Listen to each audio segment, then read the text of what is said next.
Hello and Jai Swaminarayan to all. Today for standard 9th science we are going to start a new chapter which is chapter 12 sound.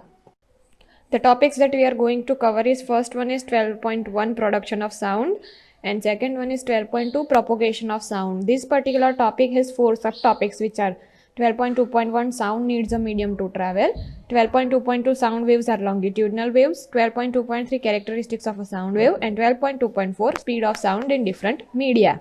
So starting with our first topic which is 12.1 production of sound.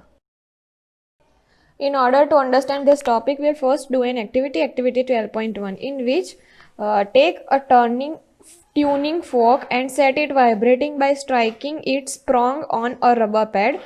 Bring it near your ear. Do you hear any sound? मतलब हमें एक tuning फोक लेना है और उसे set करना है एक इस तरह से कि उसे एक रबर पैड जो है वो स्ट्राइक करता रहे कंटिन्यूअसली और फिर उसको आपके स्ट्राइक करने के बाद उस पर्टिकुलर जो ट्यूनिंग फ्रोक है उसे अपने कान के नज़दीक लगे सुनना है कि साउंड आ रहा है कि नहीं. Then you have to touch one of the prongs of vibrating fork with your finger and share your experience with your friend. फिर जब वो जो फोक होगा उसका एक आध प्रॉन्ग जो होगा वो वाइब्रेट कर रहा होगा तो उसको हाथ से टच करने के बाद जो एक्सपीरियंस है वो आपके फ्रेंड को बताना है. Now suspend a table tennis ball और a small plastic ball by a thread from a support. फिर हमें क्या करना है कि टेनिस बॉल को थ्रेड से लटका के उसको क्या करना है कि एक बिग नीडल और थ्रेड लेना है और उससे उस बॉल को लटका देना है. फिर उस बॉल को जो हमारा फोक है उससे जेंटली टच करवाना है ताकि जो हमारा फोक हो वो वाइब्रेट होना स्टार्ट हो जाए और फिर ऑब्जर्व करना है कि ये पर्टिकुलर चीज़ करने के बाद क्या रिजल्ट मिलेगा.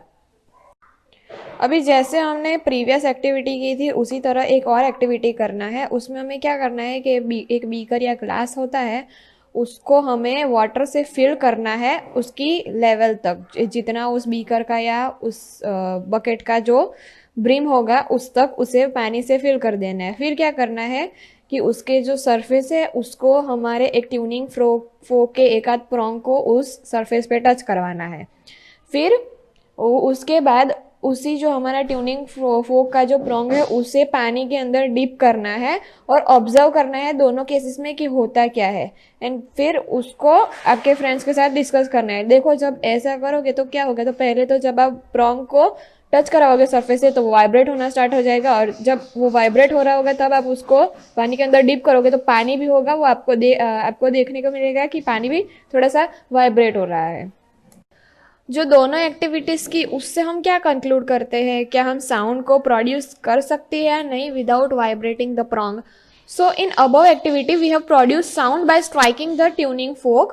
We can also produce sound by plucking, scratching, rubbing, blowing और shaking different objects. मतलब आप different object और सपोज आप फूल को प्लक करोगे ना तो वो उसमें से एक थोड़ा सा हल्का सा आवाज़ आएगा. कुछ चीज़ स्क्रैच करोगे तो उसमें भी आवाज़ आएगा. आप कुछ रब कर रहे होगे, अपने दोनों हाथ रब कर रहे होगे तब भी आवाज़ आएगी. फूंक मारोगे तो फूंक की भी आवाज़ आएगी. कुछ ऑब्जेक्ट को शेक करोगे तो उसकी भी आवाज़ आएगी. And as per above activities what we do to the objects, we set the objects vibrating and produce sound. मतलब कोई ऑब्जेक्ट वाइब्रेट, सपोज हमारा फोन वाइब्रेट हो रहा है तो वो वाइब्रेशन भी थोड़ा सा साउंड प्रोड्यूस करता है. So vibration means a kind of rapid to and from motion of an object. The sound of the human voice is produce due to vibration in vocal cords. हमारे vocal cord में vibrations produce होने की वजह से human voice में sound आता है. And when a bird flap his wings, जब बर्ड फ्लाई करता है तो उसकी जो विंग्स होती है उसकी विंग्स में भी आवाज़ आता है, आपने सुना ही होगा. Now think how the buzzing sound accompany a bee is produced. A stretched rubber band when plucked vibrates and produce sound. If you have never done this then do it and observe the vibration of stretched rubber band. मतलब एक rubber band को stretch करके छोड़ दो वो भी एक थोड़ा सा साउंड प्रोड्यूस करेगा. अब स्टूडेंट्स एक एक्टिविटी आपको करनी है जिसमें आपको क्या करना है कि you have to make a list of different types of musical instruments and discuss with your friends which part of instrument vibrates and produce sound. मतलब डिफरेंट जो इंस्ट्रूमेंट्स होते हैं म्यूजिकल इंस्ट्रूमेंट्स वो आपको पता ही होगा तो उसकी लिस्ट बनाओ और फिर उस इंस्ट्रूमेंट अगर आपके पास अवेलेबल है तो चेक करो कि उस इंस्ट्रूमेंट का कौन सा पार्ट जो है वो वाइब्रेट करके साउंड प्रोड्यूस करता है अपने, और ये चीज़ अपने फ्रेंड्स के साथ भी डिस्कस कर सकते हो. Now we will move to our next topic which is 12.2 propagation of sound. Sound is produced by vibrating objects. The matter or substance through which sound is transmitted is called a medium. मतलब हमने previous जो activities देखी उसके base पे हमें ये समझ आया कि अगर कोई ऑब्जेक्ट वाइब्रेट होगा तो वो कुछ अमाउंट ऑफ साउंड प्रोड्यूस करेगा, और वो जिस पर्टिकुलर सब्सटेंस से साउंड ट्रांसमिट करेगा उसे हम मीडियम कहेंगे. मतलब साउंड को सुनने के लिए कुछ मीडियम की ज़रूरत पड़ती है, ठीक है. तो वो पर्टिकुलर जो सब्सटेंस जिसमें से साउंड निकलता है उसे हम मीडियम कहेंगे. It can be solid, liquid और गैस, और ये मीडियम सॉलिड, लिक्विड या गैस कोई भी फॉर्मेट में हो सकता है. Sound moves through a medium from the point of generation to the listener. मतलब कि जिस पॉइंट से वो जनरेट होता है वहां से हम जब हमारे कान तक साउंड उस मीडियम के थ्रू ही आता है. When an object vibrates it sets the particle of medium around it vibrating. The particles do not travel all the way from vibrating from the point of vibrating object to the ear. A particle of medium in contact with vibrating object is first displaced from its equilibrium position. मतलब जब particle एक particular way में it do not travel all way from vibrating objects to the ear. मतलब पूरे रास्ते वो vibrate करता हुआ नहीं जाएगा, एक बार वाइब्रेट होकर साउंड प्रोड्यूस करेगा और वही साउंड सीधा मीडियम से पास कर देगा और वो साउंड हमारे कान तक पहुंचेगा. अब जो पार्टिकल होता है मीडियम का, वो जब वाइब्रेशन के कांटेक्ट में आता है तो पहले तो वो इक्विलिब्रियम पोजीशन में होता है और उसके बाद वो फोर्स एक्सर्ट करके एडजेसेंट पार्टिकल में जाता है. As a result of which the adjacent particle gets displacement from its position of rest. मतलब ए पहले रेस्ट में होता है लेकिन जब उस पर फोर्स आएगा तो वो रेस्ट पोजीशन छोड़ के साउंड प्रोड्यूस करेगा या फिर एक मोशन कवर करेगा. After displacing the adjacent particle the first particle come backs to original position. मतलब आफ्टर जब वाइब्रेशन ओवर हो जाता है तो जो पार्टिकल है वो वापस से अपने रेस्ट स्टेट में आ जाएगा. This process continues in the medium till sound reaches your year. और ये प्रोसेस पूरी कब तक कंटिन्यू करेगी? जब तक हमारे कान तक आवाज नहीं पहुंचेगी तब तक. The disturbance created by source of sound in medium travels through medium and not particles of the medium. मतलब जो बीच में जो डिस्टर्बेंस आता है वो भी इस मीडियम से ही पास होता है. A wave is a disturbance that move through a medium when particle of medium set neighboring particles in motion. They in turn produce similar motion in others. The particle of medium do not move forward themselves but the disturbance is carried forward. This is what happens during propagation of sound in a medium. Hence, sound could be visualized as a wave. Sound waves are characterized by motion of particles in medium and are called mechanical waves. मतलब ये जो sound waves जो होती है जो medium से पास होती है साउंड के साथ साथ वो मोशन से कैरेक्टराइज्ड होती है और उससे हम कहते हैं mechanical waves. Air is most common medium through which sound travels. मतलब हमारा जो साउंड है वो ट्रैवल करता है एयर से. एयर के अंदर साउंड होता है तभी तो आपको सुनाई देगा, वरना अगर एयर के अंदर कोई साउंड ही नहीं होगा तो आपके कान तक पहुंचेगा कैसे? When a vibrating object moves forward it pushes and compresses the air in front of it creating a region of high pressure. मतलब कि वाइब्रेटिंग ऑब्जेक्ट फॉरवर्ड जब मूव करता है तो वो क्या करता है? एयर को पुश और कंप्रेस करता है फ्रंट डायरेक्शन में और एक रीजन बनाता है हाई प्रेशर की, और इस रीजन को हम कहते हैं कॉम्प्रेशन, जो यहाँ पे फिगर में दिखाई गई है. कॉम्प्रेशन में यहाँ पे फिगर में जो सी है वो है हमारा compression. Now this compression starts to move away from vibrating object. मतलब ये जो compression होता है वो vibrating object से दूर जाता है. When the vibrating object moves backward, मतलब ये vibrating object जब backward move करता है तो वो एक low pressure region बनाता है और वो low pressure जो region है उसे हम कहते हैं rarefaction और उसे denote करते हैं कैपिटल R से. जैसे यहाँ पे आप फिगर में देख ही सकते हो, C for compression and R for rarefaction. Now as object moves back and forth rapidly, series of compression and refraction is created in air. मतलब कि जब object continuously back and fourth move करता है तो कॉम्प्रेशन और rarefaction का जो phenomena है वो एयर के अंदर क्रिएट होता है. And this makes sound wave that propagate through medium. Compression is the region of high pressure and rarefaction is region of low pressure. मतलब हाई प्रेशर रीजन में कंप्रेशन होगा और जो रेयरफेक्शन होगा वो होगा लो प्रेशर रीजन में. Pressure is related to number of particles of a medium in a given volume. मतलब नंबर ऑफ पार्टिकल्स एक पर्टिकुलर वॉल्यूम में कितने अमाउंट में हो गए वो प्रेशर हमें रिलेट करता है, वो पर्टिकुलर चीज प्रेशर से रिलेट करती है. More density of particles in the medium gives more pressure and vice versa. Thus, the propagation of sound can be visualized as propagation of density variation or pressure variation in the medium. मतलब जो propagation of sound है वो कैसे visualize होगा, वो propagation of density and pressure का जो variation होगा medium के अंदर उसके बेस पे हमें propagation of sound visualize होगा. अब हम आएंगे हमारे पहले सब टॉपिक के ऑफ अवर मेन टॉपिक 12.2. जो सब टॉपिक है वो है 12.2.1 sound needs a medium to travel. जैसे कि मैंने पहले भी आपको कहा था कि जब तक साउंड आपके कान तक पहुंचता है वो एक मीडियम से ट्रैवल करता है. ठीक है, तो ये पर्टिकुलर वही चीज़ समझाता है कि साउंड जो है वो एक मीडियम थ्रू ही ट्रैवल करता है, उसको उस मीडियम की ज़रूरत पड़ती ही पड़ती है.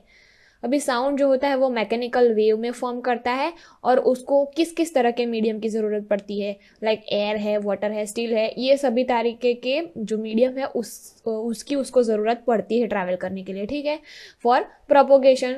Now it can not travel through vacuum. Sound जो है वो वैक्यूम से ट्रैवल नहीं कर सकता है और वो हम डेमोन्स्ट्रेट करेंगे एक एक्सपेरिमेंट के बेस पे. तो एक्सपेरिमेंट कुछ ऐसा है कि एक इलेक्ट्रिक बेल लेना है एंड एक air tight glass bell jar लेना है. ठीक है, अब इलेक्ट्रिक बेल को है ना उस ग्लास बेल जार के अंदर डालना है, सस्पेंड करना है. ठीक है, जो ग्लास बेल जार है वो एक वैक्यूम पंप से कनेक्ट किया हुआ है, फिगर में दिखाया गया है यहाँ पे. ठीक है, नीचे से वो एक वैक्यूम पंप से कनेक्ट किया गया है और ऊपर यहाँ पे जो वो हमारा जो जार का मुंह है उसके अंदर से हमने हमारा इलेक्ट्रिक बेल पास किया है. ठीक है, जब आप स्विच को प्रेस करोगे तब आपको बेल की आवाज़ सुनाई देगी, लेकिन फिर उसके बाद आपको क्या करना है कि वैक्यूम पंप स्टार्ट करना है. ठीक है, तो एयर जो है वो जार में भरना शुरू हो जाएगी एकदम से और जो साउंड होगा ना हमारे इलेक्ट्रिक बेल का वो कम होता चला जाएगा.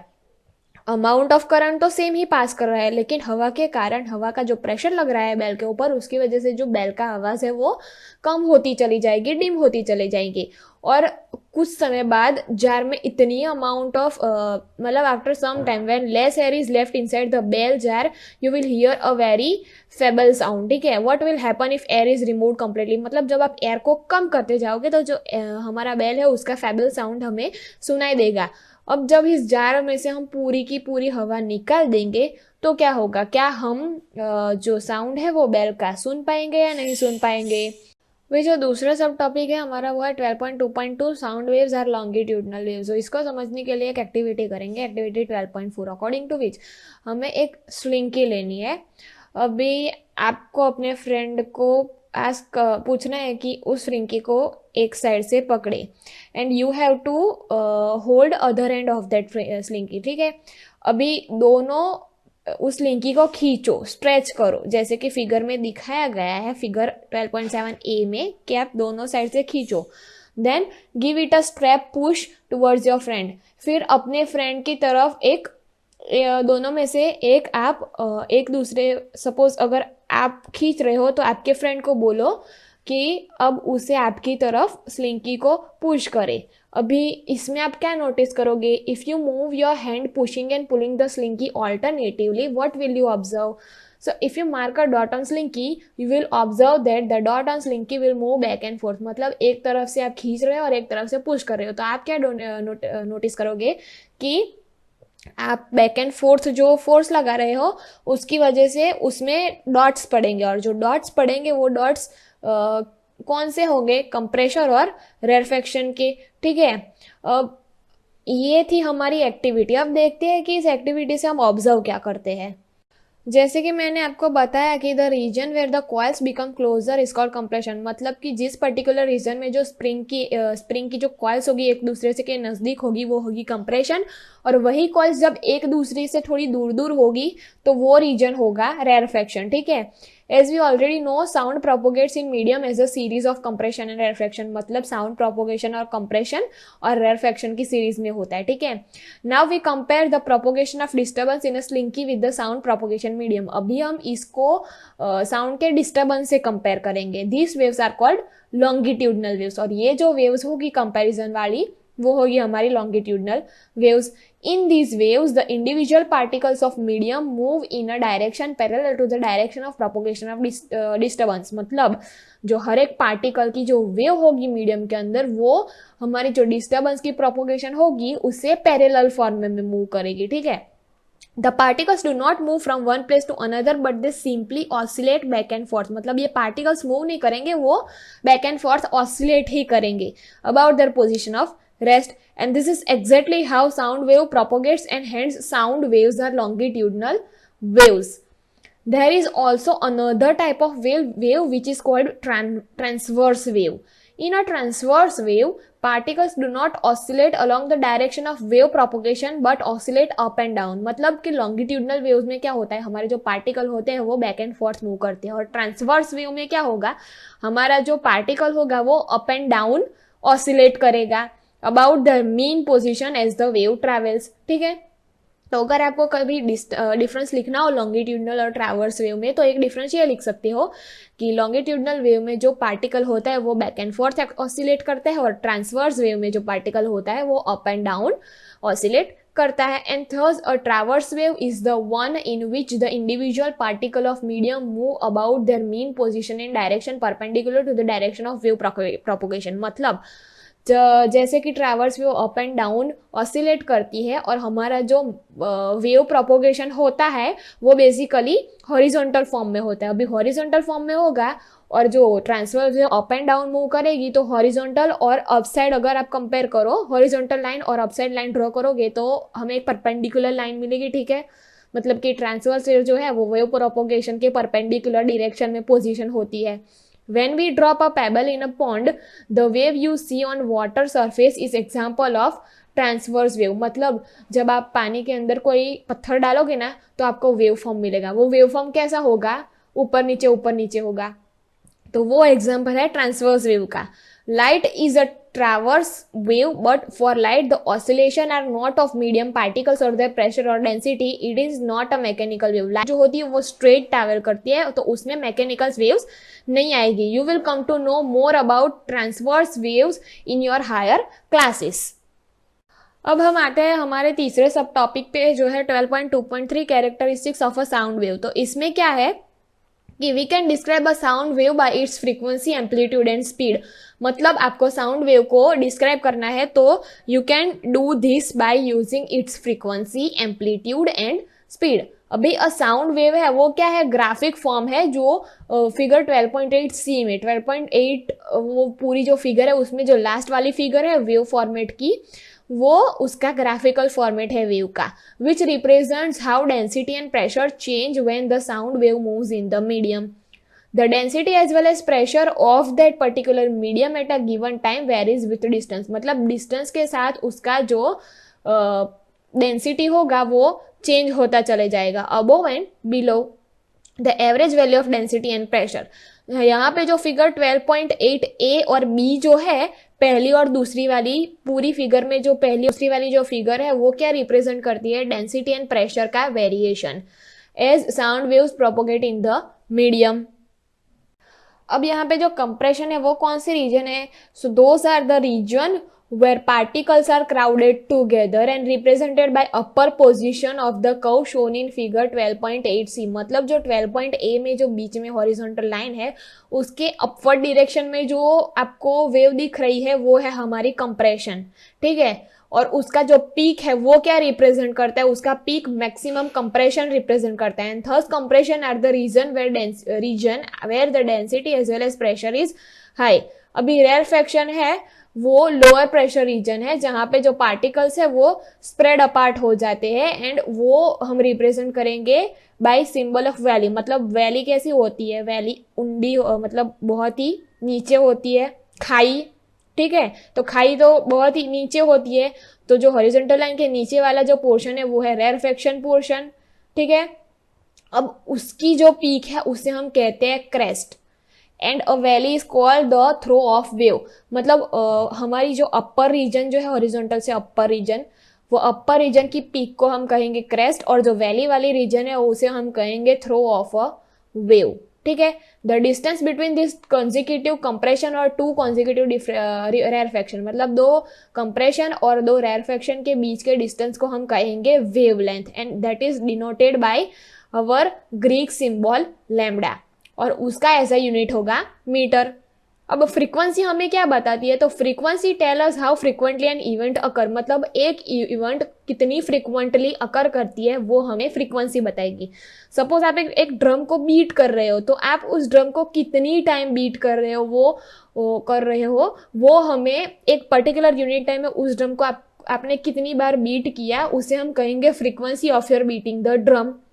We know that when sound is propagated through a medium, the density of medium oscillates between maximum value and minimum value, मतलब जो medium oscillate होगा वो maximum और minimum value में oscillate होगा, and the change in density from maximum value to minimum value then again to maximum value makes one complete oscillation, मतलब maximum से minimum से फिर maximum, इस पर्टिकुलर जो पॉइंट होगा मैक्सिमम मिनिमम और फिर मैक्सिमम, उससे हम कहेंगे एक कंप्लीट ऑसिलेशन।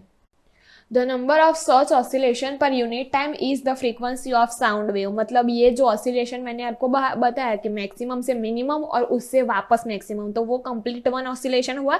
तो ये जो ऑसिलेशन होते हैं पर यूनिट टाइम में अकर होते हैं, इसे हम कहेंगे frequency of sound wave. If we can count the number of compression और rarefaction that cross us per unit time will get the frequency of sound wave, मतलब इस कंप्रेशन और रेयरफेक्शन को हम एक यूनिट टाइम में कितने क्रॉस करते हैं वो काउंट करें तो वो हमें देगा frequency of sound wave.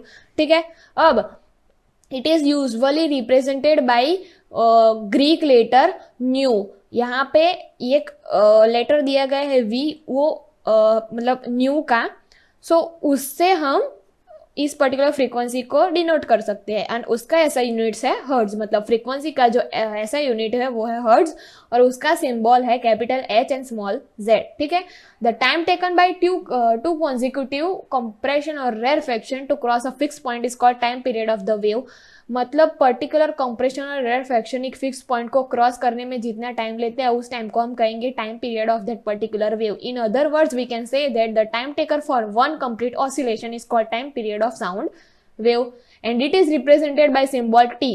It's SI unit is seconds, and frequency and time period are related as following, V is equals to 1/T। ये है फ्रीक्वेंसी और टाइम पीरियड का relation. A violin and a flute may both be played at same time in an orchestra. ठीक है, both sound travel through same medium, that is air, and arrive to our ear at the same time. Both sound travel at same speed irrespective of the source, but the sound we receive are different. This is due to different characteristics that is associated with the sound. Pitch is one of its characteristics, मतलब दो अलग अलग आप instrument बजा रहे होगे तो वो एक टाइम पे बज रहे हैं और एक टाइम पे ही ट्रैवल कर रहे हैं सेम स्पीड के साथ, और एक टाइम पे ही हमारे कान तक पहुंच रहे, लेकिन दोनों की आवाज अलग अलग होगी। वो क्योंकि उस पर्टिकुलर साउंड की कैरेक्टरिस्टिक दोनों पर्टिकुलर इंस्ट्रूमेंट्स के लिए डिफरेंट होगी, और उसकी एक कैरेक्टरिस्टिक्स है pitch. How the brain interprets the frequency of an emitted sound is called its pitch, मतलब कि जो एमिटेड फ्रीक्वेंसी होगी साउंड की उसको हमारा ब्रेन किस तरह से इंटरप्रेट करता है उसे हम पिच कहेंगे। The faster the vibration of source the higher is the frequency and higher is the pitch, मतलब जितना फास्ट सोर्स का वाइब्रेशन होगा उतनी ही उसकी फ्रीक्वेंसी और पिच ज्यादा होगी, जैसे आपको यहाँ पे फिगर 12.9 में दिखाई गई है।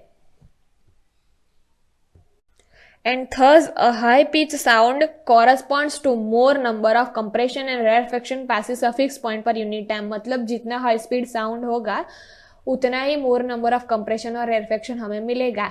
Object of different sizes and condition vibrate at different frequency to produce such sounds of different pitch. The magnitude of maximum disturbance in the medium on either side of mean value is called amplitude of the wave. It is usually represented by the letter A, मतलब जो maximum disturbance medium के अंदर जो maximum disturbance होगा उसका जो magnitude होगा on one of the side of mean value, it is called the amplitude of wave, and it is represented by the letter capital A as shown in figure 12.8 C. For sound its unit will be the density और the pressure, मतलब density और pressure का जो unit होगा वही unit इस particular sound के लिए होगा। द लाउडनेस और softness of a sound is determined by it's amplitude, उसके एम्पलीट्यूड के बेस पे हम साउंड की लाउडनेस और सॉफ्टनेस डिटरमाइन कर सकते हैं। साउंड का जो एम्पलीट्यूड होता है वो डिपेंड करता है किस पे, तो जो फोर्स है ऑब्जेक्ट के ऊपर लगाया गया जिससे ऑब्जेक्ट वाइब्रेट होता है उस फोर्स पे उसका एम्पलीट्यूड साउंड का डिपेंड करता है. And if we strike a table slightly, we hear soft sound because we produce sound wave of less energy or less amplitude. And if we hit a table with very hard, it will make louder sound because the amount of energy to hit that table hardly will be more and hence amplitude will be more. Can you tell why a sound wave can spread out from its source? मतलब sound wave उसके source से spread होती है, ठीक है. As it moves away from source, its amplitude as well as its loudness decreases. मतलब वो अपने source से जब दूर चली जाती है तब उसकी एम्पलीट्यूड और उसका जो वेव्स होता है, लाउडनेस होती है, वो डिक्रीज होती है. And louder sound can travel a higher distance as it is associated with high energy. मतलब जितना ज्यादा लाउड साउंड होगा उतना ही वो दूर तक सुनाई देगा. जैसे कि आपने स्पीकर की आवाज सुनी होगी, स्पीकर के सॉन्ग बहुत दूर बज रहे होते हैं फिर भी आपको दूर तक वो सुनाई देते हैं. तो वो है एक एग्जांपल लाउडर साउंड्स का. यहाँ पे जो फिगर 12.10 है वो हमें दिखाती है वेव्स का shape of loud and soft sound of same frequency. मतलब एक फिगर में लाउडर साउंड है और दूसरे फिगर में सॉफ्टर साउंड. सॉफ्टर साउंड्स की जो वेव है वो थोड़ी छोटी है compare to louder sound. The quality of timbre of sound is that characteristics which enable us to distinguish one sound from another having same pitch and loudness. मतलब एक जो टिम्बर क्वालिटी जो क्वालिटी है टिम्बर होता है sound का, वो एक और कैरेक्टरिस्टिक्स है साउंड की जो हमें डिफरेंट इंस्ट्रूमेंट्स के साउंड्स को डिफरेंशिएट करने में मदद करता है उसकी पिच और लाउडनेस के बेस पे, ठीक है. अब the soundness which is more pleasant is said to be a rich quality. मतलब जो साउंड मोर प्लेजेंट होगा उसे हम रिच क्वालिटी साउंड कहेंगे. और a sound of single frequency is called a tone. मतलब एक ही फ्रीक्वेंसी का जो साउंड होगा उसे हम टोन कहेंगे. The magnitude of maximum disturbance in the air on either side of mean value. मतलब कि मीडियम के अंदर जो मैक्सिमम डिस्टर्बेंस होगा उसे हम, पहले भी मैंने आपको बताया कि उसे हम क्या कहेंगे, उसे हम कहेंगे हमारा एम्पलीट्यूड ऑफ वेव. अभी जो साउंड होगा which do not produce due to a mixture of several frequencies, the sound which is produced due to mixture of several frequencies. मतलब several frequencies को mix करके जो sound produce होगा उसे हम कहेंगे a note and is pleasant to listen to. मतलब उसे सुनने में मजा आएगा. And noise is unpleasant two year. मतलब जब आवाज या कुछ नॉइज होता है तो वो आपको सुनने में मजा नहीं आएगा. लेकिन जो म्यूजिक होता है जो आप फोन के या टीवी के से सुनते हैं वो आपको सुनने में मजा आएगा क्योंकि वो रिच क्वालिटी के होते हैं. The speed of sound is defined as distance which a point on a wave such as compression or rarefaction travels per unit time. We know that जो स्पीड होती है साउंड की उसे किस तरीके से डिफाइन करते हैं, तो उसे डिफाइन करेंगे the distance which a point on a wave such as compression और rarefaction travels per unit time. एक यूनिट टाइम में कंप्रेशन और रेरफेक्शन एक वेव के अंदर कितने टाइम में कितने डिस्टेंस तक ट्रैवल करेंगे वो. और उसकी फॉर्मूला है स्पीड v, या इसे हम कह सकते हैं nu is equals to distance by time. Distance मतलब हमारा वेवलेंथ जो है लैम्डा और टाइम है हमारा capital D. So we can say nu is equals to lambda by T. अब यहाँ पे जो लैम्डा जो है वो हमारी वेवलेंथ है और जो distance travel by sound wave in one time period T वो क्या होगा. अगर हमारे पास nu is equals to lambda by T है, ठीक है, तो अगर हम टी को लेफ्ट साइड इक्वल टू के लेफ्ट साइड ले जाएंगे मतलब न्यू के पास, तो वो न्यू के मल्टीप्लीकेशन में चला जाएगा क्योंकि लैम्डा के डिवीजन से लेफ्ट साइड ले जाओगे तो nu into T is equals to lambda हो जाएगा. ठीक है, अब nu into T is equals to lambda हो जाएगा और अगर हमें टी की वैल्यू फाइंड करिए तो टी के मल्टीप्लिकेशन में जो न्यू है उसे राइट साइड ले जाओ सिंपली. तो इस तरीके से भी आप टी की वैल्यू फाइंड कर सकते हैं. या फिर आप अगर 1/t को न्यू ले तो आप लिख सकते हैं कि new is equals to 1/t को अगर आप v ले, v डिनोट करें 1/t को, तो आप लिख सकते हैं कि v is equals to lambda into v. ठीक है, this speed is equals to wavelength into frequency. The speed of sound remains almost same for all frequencies in a given medium under same physical condition. अभी हम देखेंगे हमारा example 12.1. उसमें question ये है कि अ sound wave has a solution of 2 kilohertz. एक sound wave है जिसकी फ्रीक्वेंसी हमें दी गई है 2 किलोहर्ट्ज की. ठीक है, and wave length is 35 centimetre. मतलब यहाँ पे हमें फ्रीक्वेंसी और वेव लेंथ दोनों की वैल्यू दी गई है. ठीक है, अब how long will it take to travel 1.5 kilometre, मतलब 1.5 किलोमीटर ट्रैवल करने के लिए वो कितना टाइम लगाएगा, यहाँ पे हमें टाइम फाइंड करना है, ठीक है। तो हमारे पास फ्रीक्वेंसी की वैल्यू है 2 किलो हर्ट्ज, तो उसको हम हर्ट्ज में कन्वर्ट करेंगे। अभी किलो हर्ट्ज का हर्ट्ज में कन्वर्ट करोगे तो 2 इंटू 1000 करना पड़ेगा, तो हमें मिलेगा 2000 हर्ट्ज, ठीक है। अब वेवलेंथ जो है वो 35 सेंटीमीटर है, उसको मीटर में कन्वर्ट करोगे तो 0.35 मीटर हो जाएगी। अब हमारे पास जो स्पीड की वैल्यू है वो है V, wave is equals to wavelength into frequency.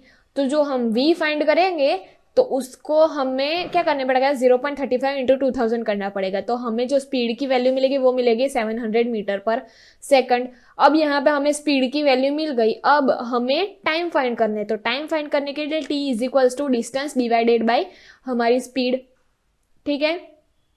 अब टाइम जो है हमें दिया गया है मतलब जो डिस्टेंस हमें ट्रैवल करना है वो है 1.5 किलोमीटर, टाइम हमें फाइंड करना है। तो अगर 1.5 किलोमीटर को आप मीटर में कन्वर्ट करना चाहोगे तो उसको भी मल्टीप्लाई 1000 करना पड़ेगा। तो डिस्टेंस की वैल्यू हम लिखेंगे 1.5 इंटू 1000 डिवाइडेड बाई स्पीड की वैल्यू तो हमारे पास मीटर पर सेकंड में ही है, तो वो तो डायरेक्टली 700 लिख देंगे।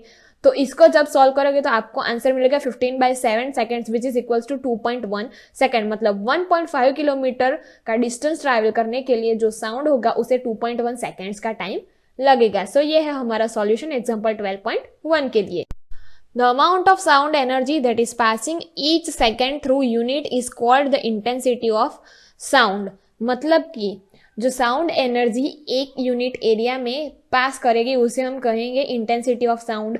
We sometime use the terms loudness and intensity interchangeably, मतलब लाउडनेस और इंटेंसिटी को हम इंटरचेंजेबली यूज करते हैं, बट वो दोनों सेम नहीं है। लाउडनेस जो है वो है measure of response of ear to hear the sound. Even when two sounds are of equal intensity we may hear one louder than another simply because of ear defects of it better.